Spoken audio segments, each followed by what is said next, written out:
Marcus Carter stood at gate 12, wings pinned, voice steady, when a rehearsed accusation made strangers point and a security guard's hand on his sleeve felt like a public unmaking. They folded him into a story he had not told. Dangerous, defiant, unfit, labels stitched over a decade of careful flying until his name read like a headline. A donor's whispered script and a supervisor's nod turned into witnesses. Cabin crew echoed coach lines that stripped context and left only accusation. Colleagues glanced away, as if his humiliation might rub off. The terminal lights sharpened into an audience, and every face learned to look away. They marched him through a corridor of murmurs, each step a little verdict, while his hands, trained for engines and comm, remained useless against the sudden weight of shame. By the end of that morning, he learned the cruel truth. You can be trusted with a plane and still be rehearsed into disgrace. What happened next shocked everyone and set off a chain of events no one saw coming. Stay with me. This is a story you need to hear. Before we start the story, comment below and let us know where in the world you're watching from today. And if you find this story impactful, don't forget to subscribe for more. Marcus woke before his alarm, as if the room itself had decided the day would not be ordinary. Dawn pressed its pale face against the window, and the city beyond the glass was a smudge of sleeping lights and wet pavement. He lay for a moment, listening to the small noises of his apartment, the old refrigerator's quiet hum, the thin radiator clinking, the soft breath of the woman on the couch who still slept with a hand over her heart like a child. Outside, somewhere low and steady, a plane cut the air, small and certain. He reached for his phone and found an envelope instead, plain and heavy, sitting on the table where he had left his keys the night before. The envelope wore the logo of Airlines in a neat blue script he had seen 100 times on boarding passes and baggage tags. No letterhead, just a single line printed across the front. Please report to gate 12 to 7 o'clock. Marcus turned the envelope over. His palms remembered the weight of a yoke and the cool metal of the cockpit. He had learned to keep his face calm in those small, sacred spaces where everything was measured: airspeed, altitude, the stubborn perfection of instruments. Outside the cockpit, he kept his voice lower, his jokes safer, his questions practiced so they wouldn't sound like challenges. He had been a pilot for 10 years, a steady hand in small regional jets, a man who loved flying and feared the sudden tilt of other people's assumptions. The apartment smelled of coffee and laundry soap. On the kitchen counter, a small photograph leaned against a sugar jar, his mother in a faded floral dress, laughing with 2 hands full of groceries. Marcus touched the corner of the photo, like a benediction. He thought of the mornings she had sent him off with a plate and a prayer, telling him to come home honest and quiet. She had called him my steady one. He had carried that title as both a shield and a wound. He dressed with ritual care. His uniform creased at the elbows, his wings pinned bright and slightly worn where his hand had smoothed them 1,000 times. The cuffs of his shirt were soft around his wrists. He clipped his father's old wristwatch on. The leather was cracked, the minute hand a little loose, but it kept time the way his father had taught him. Steady, without fuss. Outside the terminal, the air smelled of diesel and jet fuel and the iron edge of early morning. The tarmac was a flat mirror where lights trembled. Marcus walked with the small, economical steps of a man who had learned to move without taking up too much space. People flowed past in a gentle river of task and hurry, cleaners with carts, truck drivers with reflective vests, other crew with plastic coffee cups and tired smiles. He felt a layer of attention like heat at his back, a glance, then another, as if the world measured him and then looked away. In the shuttle, as it rattled toward the concourse, his thoughts sharpened on the envelope. Aurelia seldom sent pilots to gate 12 without a reason. He had applied months ago for a permanent captain post. The file had a sticky note that said, "Promising," in someone's careful handwriting. He had been patient. Patience was the kind of virtue most people respected until it stopped giving them what they needed. There were small ways the world reminded Marcus that he was expected to be grateful for crumbs. A passenger once asked him, loudly and with a smile, whether he was just baggage, while the real pilots talked to a journalist. A ground agent had mistaken him, once for maintenance and tried to hand him a toolbox. He had smiled and lifted the toolbox as if it belonged to him, because confrontation cost time and time cost flights. Those moments lived in him like slow stones, heavy and unremarked. The shuttle arrived. Marcus stepped off and let the early sunlight find the brave, everyday line of his jaw. In the terminal, uniformed staff moved in small constellations. He checked his tablet for the first time. The message on the screen was short, formal, line check scheduled. Purser to observe. Report at gate 12, 7 o'clock. Line check, he muttered, tasting the phrase. It meant evaluation scrutiny. It meant someone would be watching every small habit, how he handled a fresh crisis, how he spoke to passengers, how he filled the pause between announcements. It meant the moment a career could tilt one way or another. He thought briefly of how easy it would be to make him look a certain kind of man on a certain kind of morning. Observers saw what they expected to see. Sometimes they saw competence. Sometimes they noted nervousness and glued that label to a person. He was tired of the weighing, the quiet balancing of his own worth against a system that favored certain faces, certain accents, certain polite forms of complaint. Still, he reminded himself of the parts of himself no one could take, how he could read a storm's mood like a friend, how he could find calm in a cockpit's metal heart, how he loved a plane as one loves a living thing. The gate was already a small stage. Ground crew adjusted cones. A cleaning team folded seat covers like small white flags. The aircraft sat like a sleeping beast, its belly glinting in the light. Marcus watched the flight attendants arrange safety cards with practiced precision, their hands quick and exact. He did not yet know their names. They did not know him. An older woman, uniformed in a different, stiffer blue, the kind that marked someone who belonged to the company's higher ledgers, watched him from across the concourse. Her gaze was not a casual look. It held the precise stillness of someone measuring a painting. Marcus felt that it looked like a temperature. He straightened, smoothing his jacket as if it might comfort him. He did not yet know that this morning would ask him to be more than steady. He did not yet know the small cruelty that could unfold when a single wrong assumption met a person in uniform. But the envelope in his hand felt alive with potential, thin paper that could tilt the day. He folded his fingers around it and walked toward gate 12, where the plane waited and where the world, for reasons he could not name, felt suddenly and quietly ready to be tested. The gate felt smaller when the morning tilted. Marcus had imagined a routine, an inspection, a nod, a line check that would end with a handshake, and a penciled note that read pass.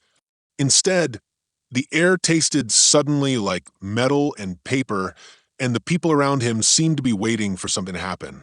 Rebecca stepped toward him with an economy of motion that made her look as if she had practiced her exact distance from every person in the terminal. She wore the company uniform, but with a hardness that made it read different from the others, a stiffer collar, a sharper crease. Up close, her smile did not reach her eyes. She introduced herself with the kind of precision Marcus had come to associate with people who had learned to live inside rules and to trust the sound of their own names. "Marcus Carter," she asked. Marcus nodded. Her voice was public and plain. "There's been a complaint. Security has been notified." He blinked. The words were small and simple, but they landed like stones. "A complaint? About what?" Rebecca glanced once at the tablet, clipped to her wrist like a second name. She spoke as if reading a script she had been given moments before. "A disturbance was reported on board regarding a crew member's conduct. I need to ask you to step aside while we investigate." "Conduct." Marcus repeated the word hollow. His mind moved through the sensible options, procedure, misunderstanding, paperwork, and then it found the other, sharper possibility. The ground agent who had handed him his boarding pass that morning had not looked at his name once. The cleaner who smiled at him had smiled, as if at someone who belonged to a different day. He had seen small things pile up like coins in a jar, assumptions made in passing, jokes left uncollected, the slow way people labeled him when they had to make a choice fast. He had never let them show on the inside. Why let them now? A woman with a security badge hovered, the kind of badge that made other people step back. She held a small paper in her hand and read it as if it explained the weather. Passenger complaint, she said. Refusal to follow crew instructions. Captain's behavior. Captain's. The word was knife-sharp. Marcus swallowed. I'm the pilot, he said. You're Captain Marcus Carter? Rebecca pressed. Yes, but you were on the ground team earlier and there was a complaint. Her voice did not try to soften. We'll have to. Wait. Marcus felt the quick, hot bloom that comes when the body recognizes it is being misread. If there's something wrong, tell me now. Don't make this a spectacle. Rebecca's face turned a shade colder. I'm doing my duty, Captain. Please step aside. Around them, people who had been small constellations of movement slowed, faces tilting like flowers toward a new sun. A line of travelers formed, their expressions a collage of boredom and the small hunger for drama that airports nurse. Someone raised a phone, another person laughed too loudly. Marcus felt his throat tighten. He thought of his mother's voice, come home honest and quiet, and the old rhythm of following rules because they had kept him safe. He stepped toward the aircraft, toward his crew, toward the metal heart of the plane. I need to be in the cockpit, he said. The words carried both plea and command. Inside that metal world, he could make things true again. Rebecca put her hand out and stopped him with a flat, clean gesture that was more posture than touch. For a moment, she looked like the kind of woman who had learned to stop the world on a table and measure it. Then she turned toward the security agent and motioned. We'll escort him, please, for the safety of the passengers. Safety, Marcus echoed, tasting the word like an offering and a lie. The security agent's grip on his sleeve was professional and quick, and it felt to him like the closing of a door. People watched as if the terminal were a theater, and he was an actor convulsing with lines he had not rehearsed. As they walked, one of the ground staff, an older man with a badge that read Lang, watched with an expression that did not match his years. His lips were too thin, his eyes were bright and amused. Marcus caught the look and felt a cold prickle along his spine. Lang's smile was the sort that hides a verdict. Rebecca noticed him and exchanged a flicker of glance that might have been caution or calculation. Whatever it was, the motion was small enough that only a careful observer would see. Yet, in the tightness of Marcus's chest, it felt like a hand closing.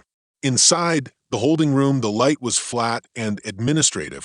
Rebecca sat on a chair like someone who had not been surprised at all by the morning's events. Her posture was the posture of someone who had rehearsed every second from the moment she had first learned the complaint existed. She tapped the tablet with a finger that did not shake. Marcus watched her and thought about motives, the soft, human reasons people give for sudden cruelty or sudden rigor. Has someone complained in a panic? Had she been told something about him that was not true? Or had she chosen to act because the system taught her that accusation deserved action, no questions asked? The accusation hung in the air like a smell. Marcus's hands remembered the cockpit, the carved hum of instruments, the intimacy of controls under his fingers. He had been taught that vigilance prevents catastrophe. He had not been taught to expect the kind of caution that fell on him now, not from systems built to protect, but from people who could use them to fix something else in place. Outside, a delivery van backed into the tarmac with a low mechanical groan. People moved in their small orbits, unaware of the specific injustice unfolding behind thin glass. In the holding room, Rebecca tapped a name into her tablet, someone in the company who would be called, someone whose voice might tilt in the morning. Marcus could not see the name, but he felt the shape of it like a shadow. There was an orchestration to this that smelled faintly of planning. You have witnesses? He asked. His voice was even. His hands kept themselves folded to avoid striking something that would not go back. Rebecca looked at him, and for the first time something like pity flickered, gone before he could name it. A few passengers and a member of the cabin crew, she said. They heard things that made them uncomfortable. He thought of the strong, silent men he had flown with, the quiet camaraderie that kept planes upright and hearts steady.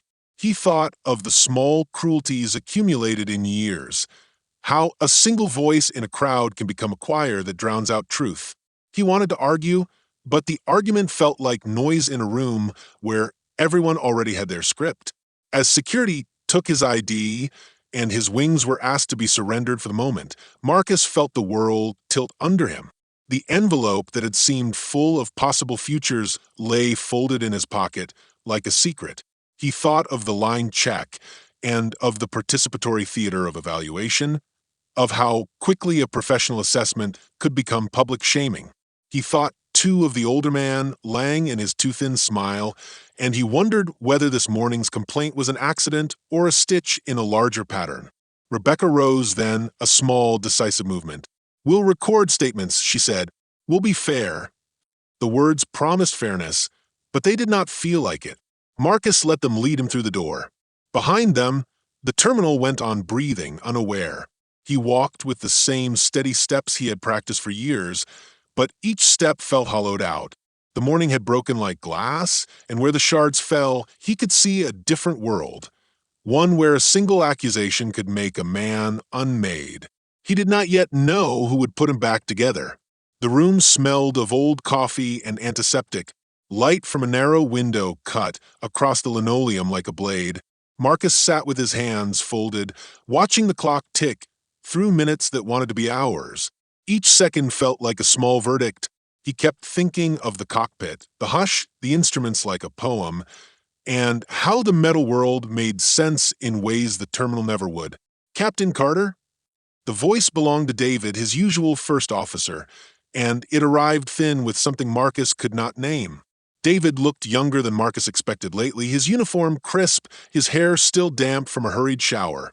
He moved as if balancing on the edge of caution and loyalty. When David sat, he did not reach for Marcus's hand or offer a word of comfort. Instead, he opened his mouth and chose precision. "What happened?" David asked. "They say a passenger complained," Marcus said. He kept his voice steady because habit lived in his throat. "Refused to follow instructions. Disturbance." David's eyebrows knit. "On this flight? That makes no sense. You were with me all morning. We did the walk-around together." "I know." Marcus watched David try to find an explanation in the air and come up with polite silence. But words can be arranged to look like the truth. David swallowed and fixed his gaze on the tablet in Rebecca's hands, as if the device could disclose motive. "Rebecca said she'd escort you," he said, a question folded into the sentence. She looked hard. Rebecca, seated with a stiffness that seemed to come from years of holding posture like armor, watched them with the same exacting look she had in the terminal. Up close, she was all small movements, an exhalation when she tapped the screen, a thin line at the corner of her mouth that softened only when she thought no one saw. Marcus studied her the way a mechanic studies an engine, looking for a fault or a memory. Why would someone complain? Marcus asked. He had the urge to name everything he had not done, to unmake the complaint with detail. He thought of the passenger who had coughed loudly when he boarded, of the child who spilled a juice and then stared. Yet, the list of what could be misunderstood was long and brittle. Evelyn, the purser, arrived then with the careful step of someone carrying a fragile truth. She had worked many flights beside Marcus. They had traded stories in the narrow hours between takeoff and cruise, the intimate confessions of people who spend nights in the air. Her face was kind but tight, the kind of expression that hides worry. "Marcus," she said softly. She did not call him captain. The choice felt like a small kindness. "I want you to know some of the crew are ready to speak on your behalf. We know how you are with passengers." "Thank you." Marcus felt a warmth at her words, a relief like a hand on a bruise. "But it's not just the crew I'm worried about." Evelyn hesitated, then spoke with the careful logic of someone torn between policy and heart. "Complaints travel fast. People make versions in their heads and then share them. That's how things go wrong." Lang lounged in the doorway like a man who'd been given a front row seat to a private show. He had the badge that made him an institution in the terminal, older than the system and twice as sure. His smile was small and private. "You pilots think you walk on clouds," he said to David more than to Marcus. "The ground's different. People remember who they are on the ground. Marcus's jaw tightened at Lang's tone. Lang enjoyed his place in small hierarchies, the power of being the one who could tilt stories with a nod. Marcus had once exchanged a joke with Lang and been mistaken for a certain kind of easy company. Now Lang's amusement felt like weather, predictable and cold. Rebecca cleared her throat. "We have statements to make," she said. "I'll call the passenger first." Her fingers moved like a conductor's, making the room hush. When she spoke, it was with the authority of someone reading carefully from a ledger. "We need to be thorough." She picked up a pen and placed it like an instrument on the table. For a moment, Marcus thought he saw something else in her face, an old fatigue, or perhaps the memory of rules learned where mercy had been expensive. He thought of privilege arranged in uniforms and wondered whether Rebecca guarded that line because she had to or because she liked it. David leaned forward. "Marcus, if you want, I'll give a statement now. I was there. I'll say what I saw." Evelyn nodded. "I'll back you up. The cabin crew will too. We saw nothing untoward." Rebecca's eyes, however, did not move to David or Evelyn. They dropped to the tablet as if awaiting instruction from somewhere beyond this room. "We are obligated to take everyone's view," she said. "We must record it." Marcus watched David and Evelyn move from professional to personal in the span of a heartbeat. Their loyalty was obvious, and it shone like a light that warmed him more than any administrative reassurance. Yet, beside that warmth was a harder truth. Systems have a tendency to listen first to the loudest or to the most official voice.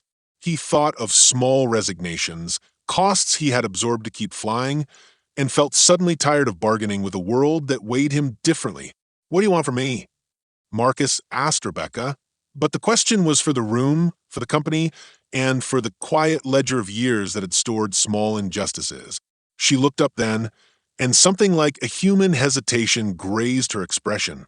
"We want honesty," she said. "We want the truth." Marcus considered the word, the way it could behave like a knife or a salve. "I want the same," he said, "and I want them to see me as I am." Evelyn reached out and touched his arm in a brief, human gesture. "We will," she promised. "We know you." Outside the thin window, the sun climbed like a promise. Inside, the room kept its small administrative light. Loyalties were being tested in the quiet way that larger betrayals often germinate. Not with thunder, but with small decisions, whose words were logged first, whose memory would be trusted, and which version of a moment would become official. Marcus sat, thinking about the ledger of his life and how fragile it could be when one complaint pushed its weight on the scale. He listened to the room and tried to measure the people in it, who would lift him, who would look away, and who might, without malice, let the system do the choosing for them. Marcus watched Rebecca step out into the corridor to take a call, the thin click of her heels leaving a tidy rhythm on the floor. The room felt smaller without her, emptied of the authority she carried like a coat. Sunlight slanted across the table and caught the edge of the tablet she had left face down. For a moment, he thought of reaching for it and decided against the small theft of curiosity. He counted his breaths instead, the slow, regular kind that a pilot uses to steady turbulence. Then Evelyn moved, not with the businesslike air of before, but with a hesitance that made her hands tremble like curtains in a light wind. She slid a folded scrap of paper toward him across the table as if passing something illegal. Her fingers brushed his for a second, and her eyes had the look of someone who has kept a secret until keeping it is heavier than telling it. "Read it later," she whispered. He unfolded the note with 2 careful fingers. The handwriting was small, cramped. It read, "Lang and Rebecca set this up. The passenger is Mrs. Hart, donor board friend. They rehearsed her. They told the cabin to back the script. Don't show this to them. E." Marcus felt the paper go warm in his hand. The letters blurred for a moment as if the ink had been mixed with air. He looked up at Evelyn, and for the first time, he saw the small fractures in her composure, the tiny lines that years in narrow galleys leave on her face. Her mouth moved, but no sound came. She swallowed, and then, in a voice barely above the hum of the heating, she said, "She's powerful. She calls the right people." Rebecca returned as if nothing had shifted in the world. She slid into her chair, her smile measured.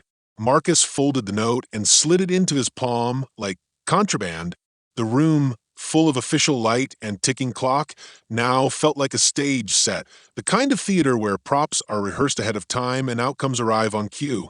He watched Rebecca pick up her tablet. In the small moment before she raised it, the angle of the screen flashed something he was not meant to see, a snippet of an email thread, names, dates, the word placement. Marcus did not mean to read, but the letters drew him like a magnetic thing. He saw a single line that cracked across his chest. Ensure complaint at gate 12. Passenger briefed. Security will hold. Keep it clean. He blinked, and Rebecca's eyes flicked to him, quick as a radar sweep. If she noticed his gaze, she gave no sign. She tapped the screen, and the words disappeared into her practice posture. The room resumed its official rhythm, the pen, the tablet, the polite administrative language that made every cruelty look like procedure.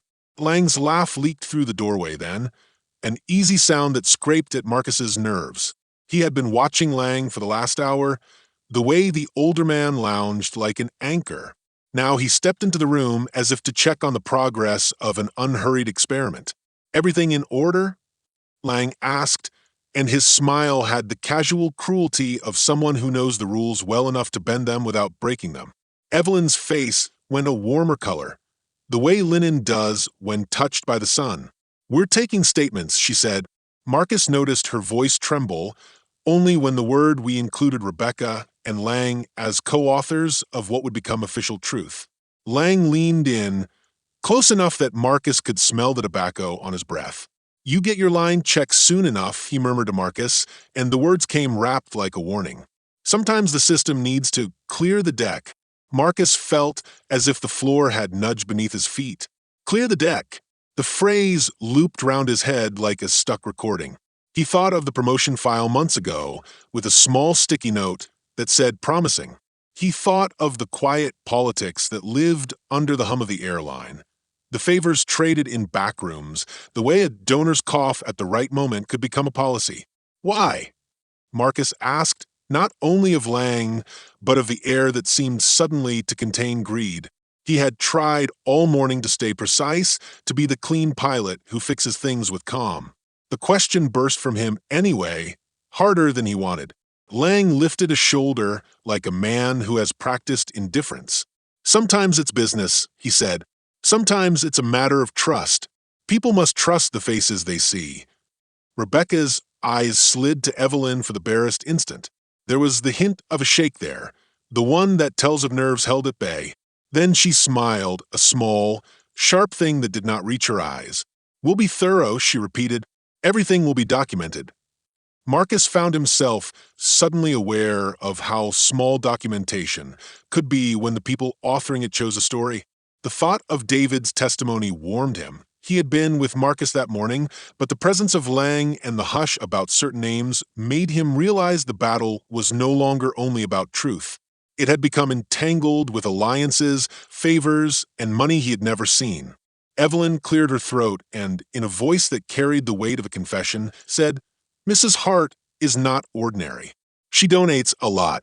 She's close to the board. When she speaks, people listen. The betrayal was not a loud betrayal like a friend taking money.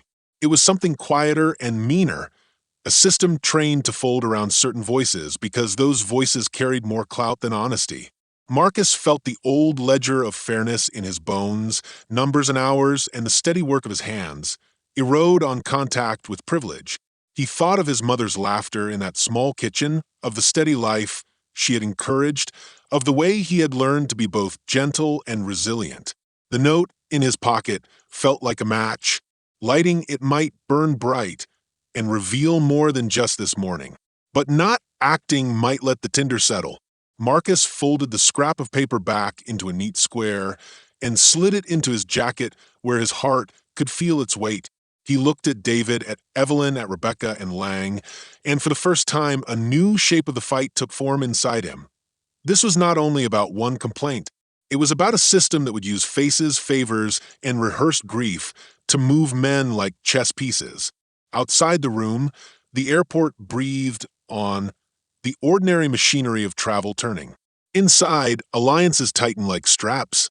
Marcus realized that to clear his name, he would soon need more than honesty. He would need proof, witnesses willing to risk their careers, and a way to pry open the sealed doors that privilege protected. The morning had shifted. The world was no longer merely testing his competence. It had chosen sides. The holding room felt smaller now that the shapes of those inside it had hardened into roles.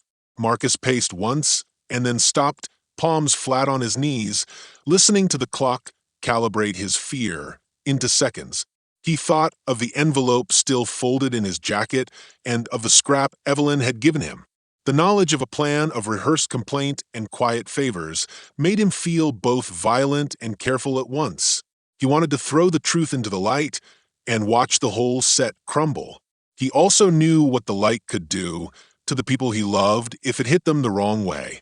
Outside, the gate announced a delayed departure in soft, patient tones.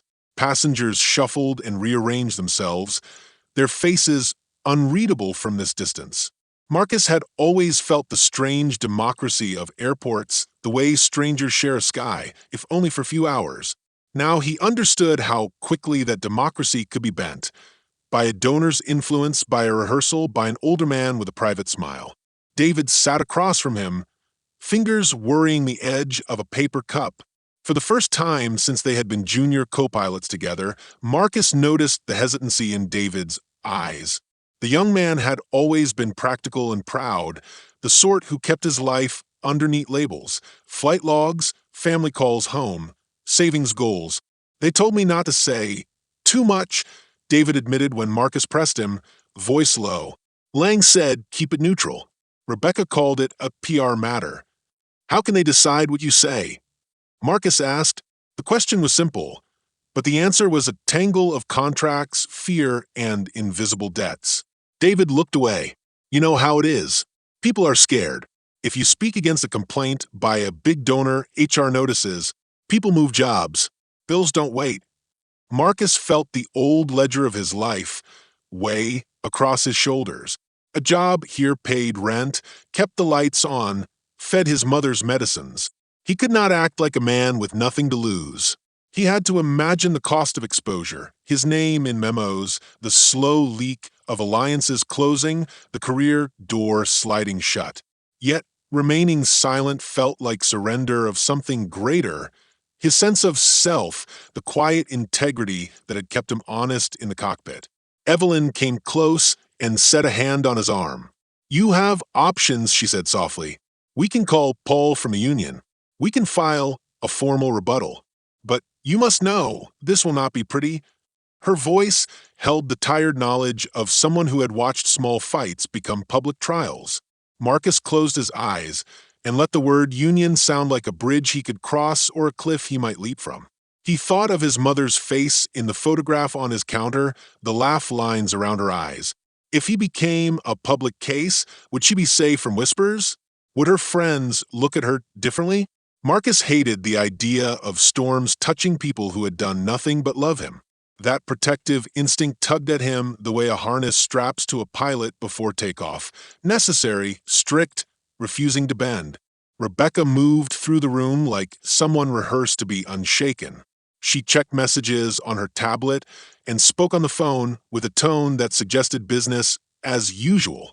Marcus watched the way she folded her hands and realized what she represented. Not only procedure, but a system that wore itself like armor. Her loyalty was not necessarily to Lang or to Mrs. Hart alone. She had learned to trust the shield of policy because it had protected her. That was what made her dangerous. Her certainty that following the rulebook was itself a kind of righteousness. Lang, meanwhile, lingered on the fringe and found small moments to smile at the absurdity of it all. He enjoyed the power of being able to move pieces to test how men would rebuild themselves after a shove. Marcus imagined a chessboard where the pawns believed they were kings and the real players sipped something warm and watched. The thought was ugly and precise, and it made him resolve that he would not be rearranged without striking back. He had 3 real choices: bow, run, or fight. Bowing meant accepting a quiet demotion, Maybe even a lateral move that would keep him employed but erase the promotion he had waited for. Running meant quitting, a clean break, but an admission that the system had won. Fighting meant opening a door to a long, ugly fight that might cost him everything. Each choice had a sound to it. The small, ashamed scrape of a life rearranged, the hollow echo of doors closing, the shout of a man onto the public wire, his name read and judged. As these options stood before him, Marcus felt the air tighten in his chest. He thought of the way a pilot calculates risk, not by fear, but by measured facts, by what the instruments show, by where turbulence lies. He began to make a list in his head. Witnesses who would stand, the scrap of paper from Evelyn, David's presence that morning, the email fragment he had glimpsed on Rebecca's screen. Proof, he realized, was a different fuel from anger. He made his decision not with a sudden shout, but like a smooth, steady movement. He would fight, but he would do it like a pilot plotting a course through a storm, with method, allies, and the quiet stubbornness that had kept him flying. He would call Paul from the union, ask for recorded statements, and speak to anyone who would support his version. He would not ignite the whole thing in public yet. A furiously loud reaction would play into the hands of those who had rehearsed this. When he told David and Evelyn, they both nodded, the weight of their agreement like the click of a latch. Fear shimmered beneath their eyes, but there was also resolve. Marcus felt the first part of the fight settle in his bones, an ache and a focus that felt almost holy. Outside, the gate announced another delay. Inside, the small room readied itself for the work of truth-seeking. Calls to make, statements to collect, a map to draw from scattered pieces. He stepped toward the door with a new plan, and for the first time since the complaint, his hands felt like they belonged to him again. The storm was coming. He had chosen to fly into it. They gathered proof like people building a raft in a storm. Small, careful things lashed together until the thing floated. David had taken his phone into the cockpit earlier and recorded the pre-flight banter. His hands had trembled as he did it, but the recording was clean. Voices, pauses, the sound of someone calling a name and laughing too loud. Evelyn, who had only meant to help, had persuaded a young flight attendant to send a short message. We were told to say it like this. The scrap of paper Marcus had folded into his jacket was more than a scrap now. It was a map. Paul from the union arrived with a calm that felt like a ramp under their feet. He had a lawyer's patience and a readiness to move that steadied everyone. They walked to gate 12 together, not as actors, but as people who had decided to force the world to look. The morning had the low, brass smell of coffee and the acid edge of jet fuel. Passengers shuffled with the blind confidence of those who expect travel to be uneventful. Lang leaned against a pillar with his private smile, Rebecca at his shoulder, serene as a statue. Mrs. Hart sat in a lounge like a queen in a public garden, small pearls, the careful relief of a practiced philanthropist. The terminal hummed like a living thing that had not yet chosen a side. Marcus felt his pulse in his throat, as if it were a second pilot. He kept his voice low when he spoke into the recording device Paul had brought. We want the whole story on record, he said. Now. Rebecca's smile did not change. She moved forward with the same neat, practiced step that had carried her through hours of complaint-taking. This time, however, she did not talk to the security guard. She regarded Marcus as a difficulty to be solved. Captain Carter, she said, and her tone was the courteous blade of someone who has always believed procedure is the highest law. We have to respect the process. Paul set a small speaker on the gate desk and pressed play. David's recording filled the space. Lang's voice bright and easy as he said, "Make it clean. Mrs. Hart will be upset if there's any noise. She's important, the board listens." Rebecca's voice followed, smooth. "We will have security hold him. Keep the cabin in line." The words hung in the air like smoke. People turned. The gate announcements dimmed to a hum. Lang's smile thinned. Mrs. Hart's skin drained of color like paint left in rain. Rebecca's posture, which had been armor, slipped for a fraction, an exposed seam. Someone gasped. A child began to cry. The human noises of an airport, the clack of shoes, the rustle of bags, dropped into a stillness like breath held. Marcus put the folded scrap on the counter under the loudspeaker and pulled out his jacket where the email fragment hid. He had copied it to Paul earlier, an exchange that used the words placement and assure security. He watched Rebecca's face while the words played and read. At first, she was blank, the professional mask fixed in place. Then something moved behind her eyes, the small, private panic of someone whose story is being shown as a lie. Lang stepped forward, trying to smooth the moment, like a man polishing a table after a spill. "This is a misunderstanding," he said. "There are processes." But Paul did not let him speak. He had already flagged a tablet showing the security camera footage from the gate, a clip of Mrs. Hart being spoken to, of a brief rehearsal where she mouthed the complaint and nodded like an actor taking a cue. The footage played, and the world watched itself betray itself. Mrs. Hart whispered, Rebecca nodded, and Lang gave a small, satisfied smile. Rebecca's hands finally moved. She touched her collar as if feeling for a hidden badge, and then, with a small, deliberate motion, unclipped the name pin she had worn all morning. It was not the usual badge. When she turned it in the light, the letters glinted, Aurelia Holdings founder. A hush fell so deep it felt like the back of a plane's cabin during cruise. Passengers' faces were open, raw, with surprise. Marcus stood very still, feeling the universe tilt in a new way. Rebecca was not just the stern flight attendant who had escorted him out. She was the woman who had the authority to write policy, to call board members, to tilt careers like weather. "You," Marcus began, but his voice was small. Rebecca set the pin on the counter as if it were a weapon laid down. "Yes," she said plainly. "I travel in a crew uniform sometimes. I like to see the front lines. I did not expect Mr. Carter to disrupt the experience of my guest." Disrupt the experience? Paul's voice was a cold, leveling thing. "You rehearsed a complaint to remove a crew member. You used privilege to manufacture a professional incident." Mrs. Hart rose then, pearls threading sound like small percussion. Her face was an arrangement of practiced expressions, shock, regret, then the quick, fatal attempt at dignity.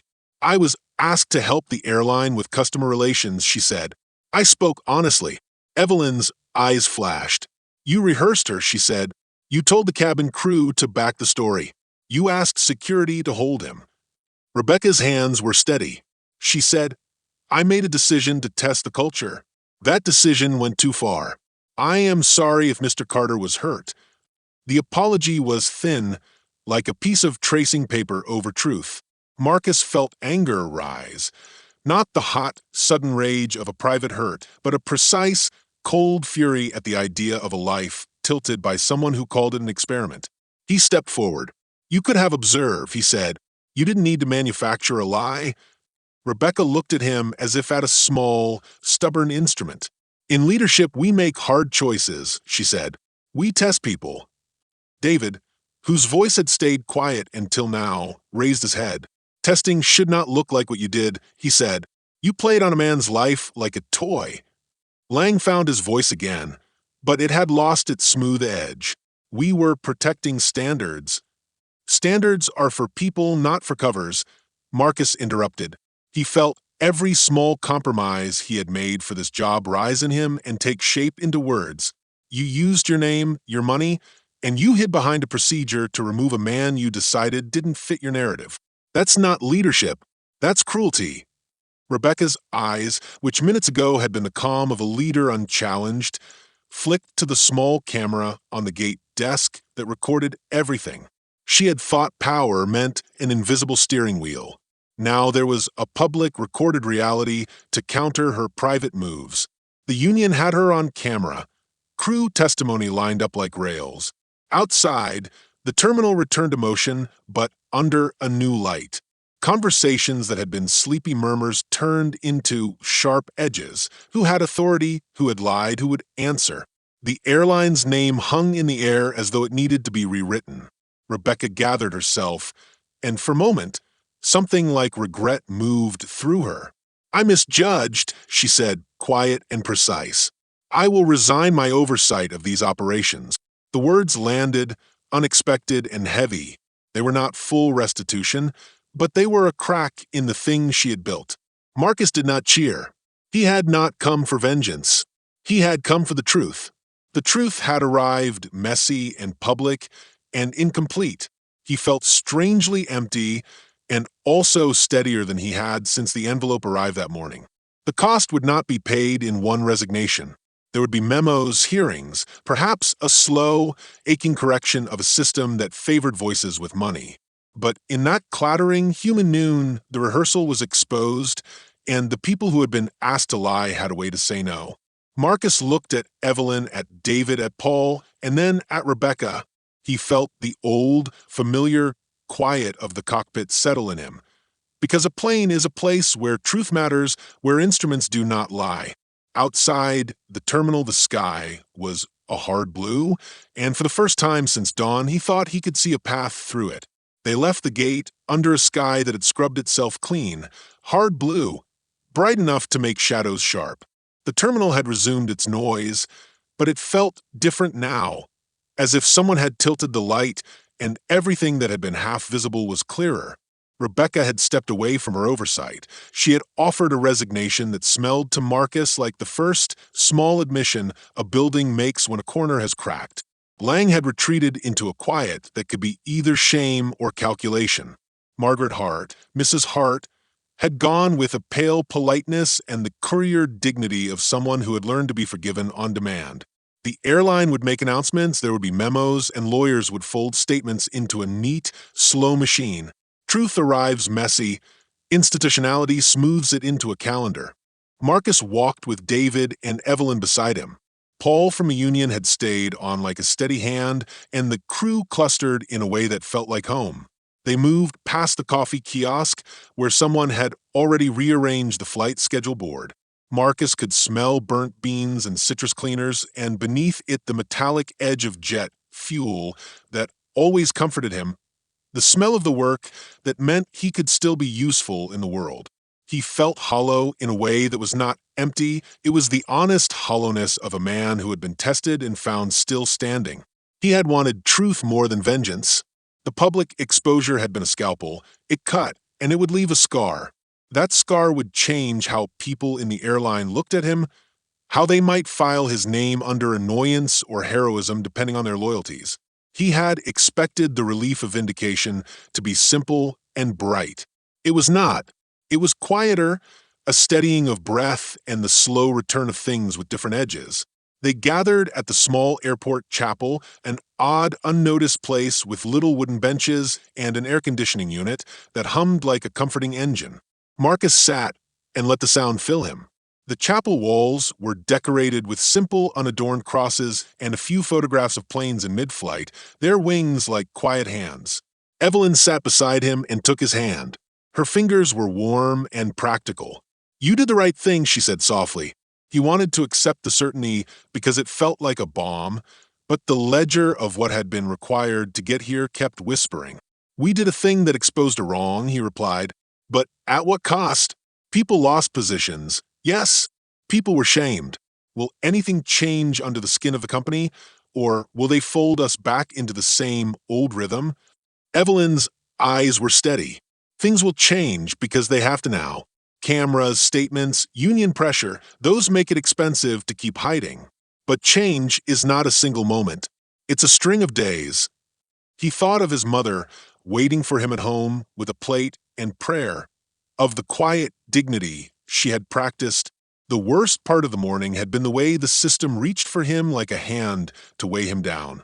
The best part had been the way small people, David, Evelyn, the cabin crew, had chosen to risk the softness of their jobs to speak truth. That risk would mean something. He would carry it with him like a strap across his chest. Paul from the union had arranged a meeting for later that week with HR and a representative from board oversight.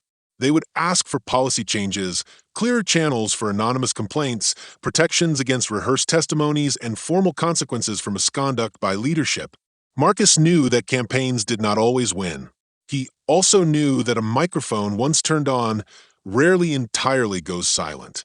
There was an offer that no one had expected. The airline's CEO, someone Marcus had only seen in faraway videos, sent a message requesting a private conversation. It read like a cautious olive branch, a recognition of failure and an interest in reform. Marcus's first, honest thought had been suspicion. Then a softer, deeper thought arrived. Some institutions respond to scandal by change, others by cover. The question was whether this airline would choose repair or avoidance. That night, Marcus sat at the kitchen table with his mother's photograph facing him. The apartment smelled like the soup she made, slow-simmered, honest. He turned the watch his father had given him and felt the crackle of choices. He had not wanted the morning to become a spectacle. He also knew he had not wanted silence when silence cost people their livelihood and dignity. A friend from another base called, someone who had watched the video and chosen to text instead of call. "I saw what happened," the message read. "You did the right thing. Let us know if you need anything." The small network of pilots, the unspoken fraternity of people who live their lives where horizon and instrument met, hummed like a distant engine. Support arrived in ways that were both practical and invisible. Messages, offers to serve as witnesses, a solidarity that had the humble strength of hands clasped under pressure. The moral lines of the morning did not resolve into easy heroes and villains.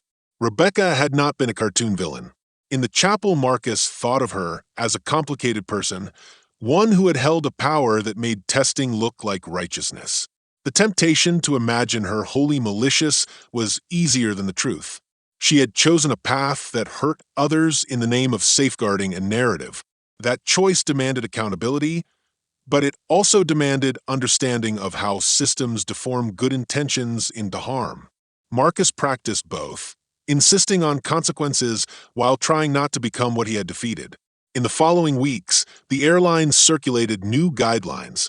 Conflicts of interest were defined more clearly. Hospitality donors were no longer allowed to be used as witnesses in staff evaluations. Anonymous reporting channels were strengthened. Rebecca's resignation became formal and quiet. Lang was reassigned pending review. Margaret Hart issued a statement about regret and returned certain donations, a small symbolic gesture that unsettled more than it soothed. The company launched a training program on ethics in leadership. None of it erased the morning's hurt, but it made future mornings harder to manipulate. Marcus returned to flying with a new awareness. The cockpit was still a place of clear instruments and honest readings. He loved it for that. He found himself speaking differently in pre-flight briefings, more openly about safety and fairness, about the way power must be tempered. Passengers noticed small changes. An announcement from him that thanked the crew by name, a careful, human tone when addressing concerns. He could not know whether these gestures shifted the world in some deep way, but they were true to him. One late evening after a quiet flight, he parked the plane and sat in the empty cockpit with his hands folded on the yoke. The cabin lights glowed soft as embers. He thought of the ledger again and of the private economies that tilt lives. He thought of choices made under pressure and of the people who helped him carry his name through the noise. He had been tested that morning, and he had chosen to meet the test not with spectacle, but with method. The outcome would not be tidy, justice rarely is. It was, however, a thing that could be named a willingness to insist on truth, to protect small people from rehearsed cruelty, and to ask institutions to be better than their worst moments. Marcus let the cockpit's small hum fill him and felt, for the first time in many long hours, a real and steady calm. If you found this story powerful, make sure to hit that like button, share your thoughts in the comments below, and don't forget to subscribe to the channel for more videos like this. Your support helps us bring more important stories to light.